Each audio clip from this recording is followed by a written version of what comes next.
আমন্ত্রণ ইয়াং নেটের অনুষ্ঠানে। যারা এই গভীর রাতে রাত জেগে আমাদের অনুষ্ঠান দেখছেন তাদেরকে ধন্যবাদ এবং আমাদের অনুষ্ঠানে স্বাগত। আমরা আজকে ইয়াং নেট অনুষ্ঠানে যে বিষয়টি নিয়ে মূলত আলোচনা করব বলে ঠিক করেছি সেটা হচ্ছে যে আপনারা জানেন যে গত ঈদের আগে এবং পরে সড়ক দুর্ঘটনায় বাংলাদেশে একটি বড় সংখ্যায় বলবো মানুষ নিহত হয়েছেন দুর্ঘটনায়। সেই বিষয়টা নিয়ে কথা বলবো, সড়ক দুর্ঘটনা নিয়ে কথা বলতে চাই যে রাস্তায় নেমে যে এই দুর্ঘটনাগুলো ঘটছে কতটা স্বাভাবিক বা আমরা কি ভাবছি, যে তরুণরা কি ভাবছে সেই বিষয় নিয়ে জানার চেষ্টা করব। আর এই বিষয় নিয়ে আমাদের সঙ্গে কথা বলার জন্য আমাদের সঙ্গে স্টুডিওতে আজকে আছেন সেগুপ্তা শারমিন। তিনি একজন উন্নয়ন কর্মী। সেগুপ্তা, আমাদের অনুষ্ঠানে আপনাকে স্বাগত। সেই সঙ্গে আমাদের সঙ্গে আরেকজন থাকবেন, প্রতি অনুষ্ঠানে যেমনটি থাকেন আমাদের সঙ্গে একজন ভিডিও কনফারেন্সের মাধ্যমে একজন যোগ দেন। আজকেও একজন যোগ দিয়েছেন, তার একটু যদি তার ছবিটা আনি, হ্যাঁ, তার নাম এম.এইচ. মুবাশশির। তিনি একজন প্রবাসী শিক্ষার্থী, তিনি মালয়েশিয়ায় পড়াশোনা করছেন, তাই তো? জি জি। অবশ্যই আমাদের অনুষ্ঠানে আপনার স্বাগত। শুনতে পাচ্ছেন তো? জি, ধন্যবাদ। আপনাকেও ধন্যবাদ। আচ্ছা, অবশ্যই আপনাকে জানতে চাইবো, আপনি প্রবাসী শিক্ষার্থী বলেছি যে মালয়েশিয়ায় আপনি পড়াশোনা করছেন, কি বিষয়ে পড়াশোনা করছেন, কোথায় পড়াশোনা করছেন, একটু যদি আগে একটু ক্লিয়ার করে দিই দর্শকদের। আমি মালয়েশিয়াতে বেসিক্যালি বায়ো ইনফরমেটিক্স নিয়ে পড়ালেখা করছি। মোর স্পেসিফিক্যালি বলতে গেলে বায়োটেকনোলজির একটা অ্যাডভান্সড ফিল্ড। আর আমি পড়ছি ইউনিভার্সিটি টেকনোলজি মালয়েশিয়াতে, এটা হচ্ছে সিঙ্গাপুরের খুবই সাথে জোহর বারু স্টেটে। তো আমি 4 সেমিস্টারের মধ্যে 2 সেমিস্টার আমার কমপ্লিট হয়েছে আর 2 সেমিস্টার বাকি আছে। আর আমি এই ঈদে ভ্যাকেশন কাটানোর জন্য বেসিক্যালি বাংলাদেশে এসেছি। কত বছর ধরে আপনি মালয়েশিয়া আছেন? আমি আছি হচ্ছে আমার 2 সেমিস্টার গেল, দ্যাট মিন্স 11 মান্থস। আচ্ছা, 11 মান্থস। আচ্ছা, তা খুব বেশি হয়নি আসলে, দিন হয়নি আপনি বাংলাদেশ ছেড়েছেন নিশ্চয়, তাহলে তো আপনি দুটোর আসলে কম্পারিজন আমরা জানতে পারবো আপনার কাছে। আচ্ছা, আর সেগুপ্তা, আপনাকে জানতে চাই সেগুপ্তা, অবশ্যই আমরা একটু জানিয়ে দিই যে আমাদের সঙ্গে স্টুডিওতে সেগুপ্তা শারমিন নামে একজন উন্নয়ন কর্মী আমাদের সঙ্গে কথা বলবেন। সেগুপ্তা, একটু আপনার কাছে জানতে চাই, আপনি উন্নয়ন কর্মী, সেই সঙ্গে আপনি একজন লেখিকাও, আপনি বলছিলেন মানে কি করছেন একটু ভিডিও। আচ্ছা, আমি যে অর্গানাইজেশনটাতে কাজ করি, আমরা একমাত্র অর্গানাইজেশন পৃথিবীতে যারা কিনা আমরা প্রবীণ মানুষদের অধিকার নিয়ে কাজ করি। এটা একটা ইউকে বেসড নেটওয়ার্কিং অর্গানাইজেশন। বাংলাদেশে আমাদের কান্ট্রি অফিস আছে, আমাদের প্রতিষ্ঠানের নাম হেল্পেজ ইন্টারন্যাশনাল। আর পাশাপাশি আমি লেখালেখি করি, মূলত আমি ট্রাভেলক লিখি এবং কিছু সোশ্যাল ইস্যু নিয়ে আমি কাজ করি। মূলত ট্রাভেলিং নিয়ে লেখেন, যেহেতু ভ্রমণ নিয়ে লেখেন, নিশ্চয়ই দেশ বিদেশে অনেক জায়গায় ভ্রমণ করেছেন এবং যেহেতু ভ্রমণের সঙ্গে এই সড়ক যাতায়াত এবং দুর্ঘটনা অনেক কিছু মিশে থাকে, নিশ্চয়ই এই বিষয়ে আপনার কাছে কিছু জানতে পারবো আমরা।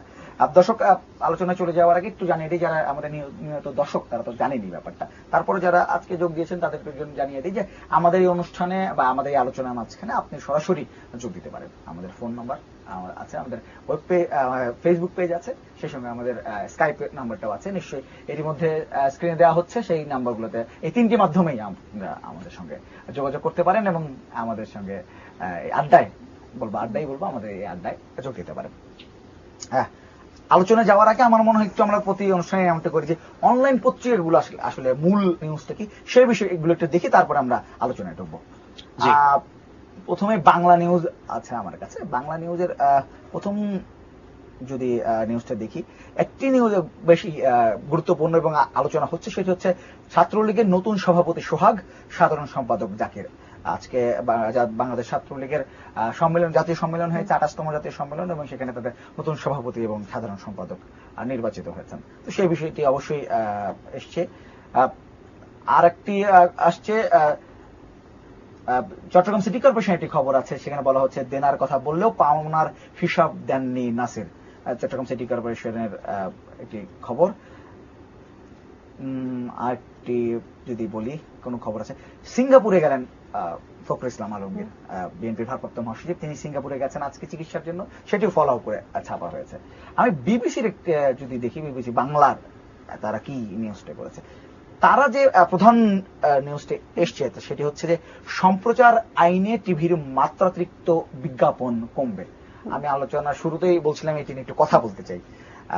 আমাদের মূল যে আলোচনা সেটি যাওয়ার আগে জানতে চাইবো এই যে আমাদের তথ্যমন্ত্রী বলছেন যে বাংলাদেশের টেলিভিশন চ্যানেলগুলোর প্রতি ঘন্টায় কতটা সময় বিজ্ঞাপন প্রচার করা যাবে সে বিষয়টি নির্ধারণ করে আগামী 6 মাসের মধ্যে সম্প্রচার আইন করা হবে।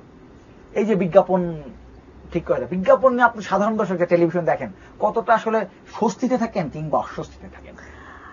দেখুন, এটা আসলে মানে আমাদের দেশে যেটা হয়েছে যে এখন টেলিভিশন দেখতে গেলে আমরা আসলে প্রোগ্রাম যতটুকু দেখি বিজ্ঞাপন দেখতে হয় আমাদের বেশি, এবং অনেক সময় হয় যে প্রোগ্রাম শুরু হতেও দেরি হয় বা দেখতে দেখতে বিজ্ঞাপন বিরতিতে যাওয়ার পর আমরা আসলে হারিয়ে ফেলি যে আমরা কি দেখছিলাম। আর বিজ্ঞাপনের আধিক্যের কারণে খুব দুঃখজনক ভাবে যে জিনিসটা হচ্ছে যে আমাদের টেলিভিশনে এখনো বেশ কিছু মানসম্পন্ন অনুষ্ঠান দেখানোর পরেও আমরা অন্য অনেক কিছুর মতো টেলিভিশন দেখার ক্ষেত্রে আমরা বিদেশমুখী হয়ে যাচ্ছি। সেটা কিন্তু আমার কাছে যেটা মনে হয় যে এটা বিজ্ঞাপনের আধিক্যের কারণে।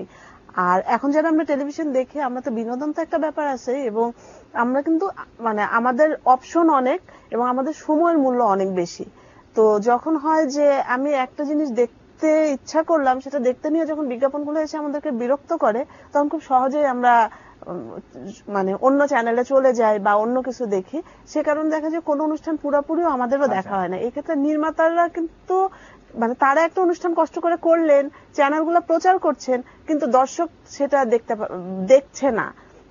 এটা দুঃখজনক। এবার ঈদে আপনি যে কটা নাটক, কতগুলো নাটক আসলে শেষ করেছেন, সম্পূর্ণ শেষ করতে পেরেছেন? মানে যদি আমি একদম গ্রসলি জানতে চাই, যদি অভিজ্ঞতার কথা বলছিলেন, যেহেতু মানে দুঃখজনক ভাবে বলতে হয় আসলে আমি একটা নাটকও শেষ করতে পারিনি। আচ্ছা, আমি ধারণা করেছিলাম এটা এরকম হবে। এবং এই ক্ষেত্রে বলবো যে আমাদের আসলে স্যাটেলাইট চ্যানেলগুলোতে বিজ্ঞাপনের আধিক্য বেশি। যেরকম আমি ঈদের অনুষ্ঠানের মধ্যে ইত্যাদিটা আমি পুরো দেখেছি, তুলনামূলক ভাবে মনে হয় বিটিভিতে বিজ্ঞাপনের আধিক্য কম দেখে একটা অনুষ্ঠান পুরো দেখা গিয়েছে। আচ্ছা, তাহলে আপনার যে অনুষ্ঠানে আকর্ষণ আছে, কিন্তু বিজ্ঞাপন আসলে এত লম্বা সময় ধরে চলে, এই কারণে দেখা যায় যে আমি অন্য চ্যানেলে চলে গেছি, বা পরে মনে থাকে না যে আমি কি দেখছিলাম। আচ্ছা, কোন চ্যানেল দেখছিলাম। মুবাশশির, আপনার কাছে একটু জানতে চাই। আমার আসলে বিজ্ঞাপন নিয়ে কিছু কথা আছে। সেটা হচ্ছে আমি বিজ্ঞাপনটাকে পজিটিভলি নেগেটিভলি দুই ভাবেই দেখি।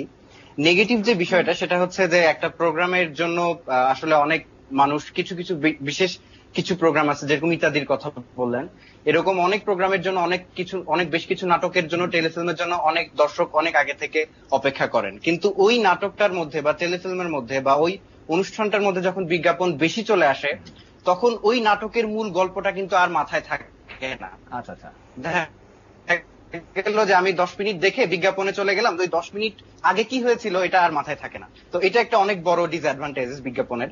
আর অ্যাডভান্টেজ আমি যেগুলো বলবো, সেটা হচ্ছে যে এখনকার বিজ্ঞাপনের কোয়ালিটি কিন্তু গত 2-3 বছরের তুলনায় অনেক বেশি ভালো হয়েছে। যেরকম আমি একটা এক্সাম্পল দিতে চাই, রবির একটা বিজ্ঞাপনে সেখানে একটা খুব সুন্দর মেসেজ দেওয়া হয়েছে। মানে বিজ্ঞাপনের মাধ্যমে 30 সেকেন্ড বা 1 মিনিটের মধ্যে তারা খুব সুন্দর মেসেজ দিচ্ছেন, দ্যাটস ফাইন, এটা আমি অ্যাপ্রিসিয়েট করি।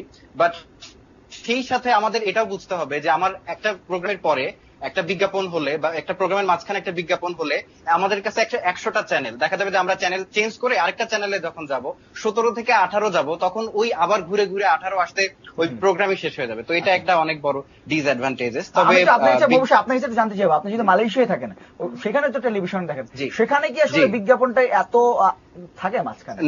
না, মালয়েশিয়াতে বিজ্ঞাপনের মাত্রা এত বেশি না। মালয়েশিয়াতে ওরা জাস্ট হচ্ছে ওদের টিভি প্রোগ্রামগুলো চালায়, আর বিজ্ঞাপন দিলেও সর্বোচ্চ 1টা থেকে 2টা, এর বেশি বিজ্ঞাপন তারা চালায় না। কিন্তু আমাদের অনুষ্ঠানগুলো দেখে মনে হচ্ছে যে আমরা বিজ্ঞাপনই চালাচ্ছি না টেলিভিশন প্রোগ্রামটা চালাচ্ছি, এটা নিয়ে মাঝে মাঝে কনফিউজ হয়ে যায়। এটা একটা পলিসিও করছে চ্যানেলগুলো, যে ব্রেক ফ্রি নাটক বা ব্রেক ফ্রি প্রোগ্রাম তারা চালু করছে, এটা একটা ভালো দিক।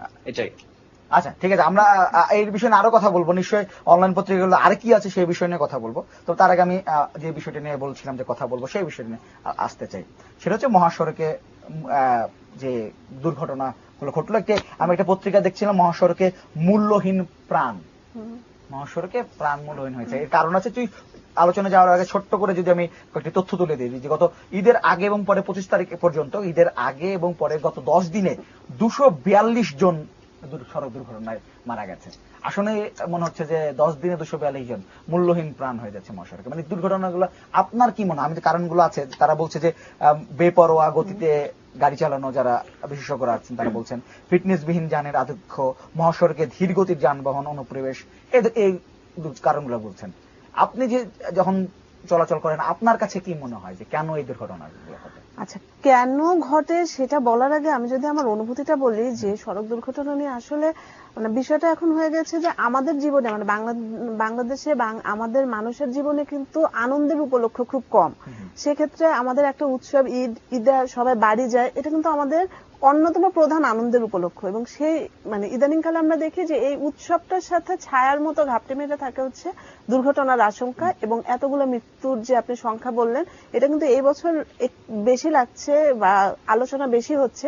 এই ঘটনাগুলো কিন্তু প্রতি বছর ঘটে। আমি যদি একটু ছোট্ট করে আপনার জানিয়ে দেই, একটা হিসাব বলছে যে 2006 সাল থেকে গত মে মাস পর্যন্ত প্রতিদিন গড়ে 8 জন মানুষ সড়ক দুর্ঘটনায় মারা গেছে। এটা হচ্ছে মানে আমার অনেক হিসাব তো সরকারি হিসাব আসেইনি, মানে প্রতিদিনই কিন্তু মারা যাচ্ছে সড়ক দুর্ঘটনায়। এটা তো বোঝা যায় যে আসলে আমাদের যে জীবনের মূল্য কতটা কম, কত মূল্যহীন জীবন আমাদের, যে আমরা রাস্তায় বের হব, আমরা ঘরে ফিরবো কিনা সেটার কোনো নিশ্চয়তা নাই। হ্যাঁ, আমরা রাস্তা করে দিচ্ছি, আমরা গাড়ি বের করছি রাস্তাতে, কিন্তু সেই গাড়িটা চালানোর জন্য বা রাস্তার যে আনুষঙ্গিক আরো কিছু নিয়ম থাকে, যে আমি যে নিরাপদ ভাবে আমার গন্তব্যে যাবো। একটা ফোন আছে, ফোন নিয়ে আবার আলোচনা করি। হ্যালো হ্যালো হ্যালো, কে বলছেন? জি, আরিফ বলছিলাম ঢাকা থেকে। জি, আরে বলেন, কাকে যা জানার ইচ্ছা বলেন, কাকে প্রশ্নটা করবেন বলেন। আচ্ছা, আমি আসলে জানতে চাচ্ছি রোড অ্যাক্সিডেন্ট বাড়ছে, এটাতে মানে আমরা সাধারণ যে জনগণ এটার উপরে কি আপনার টেলিভিশনের ভলিউমটা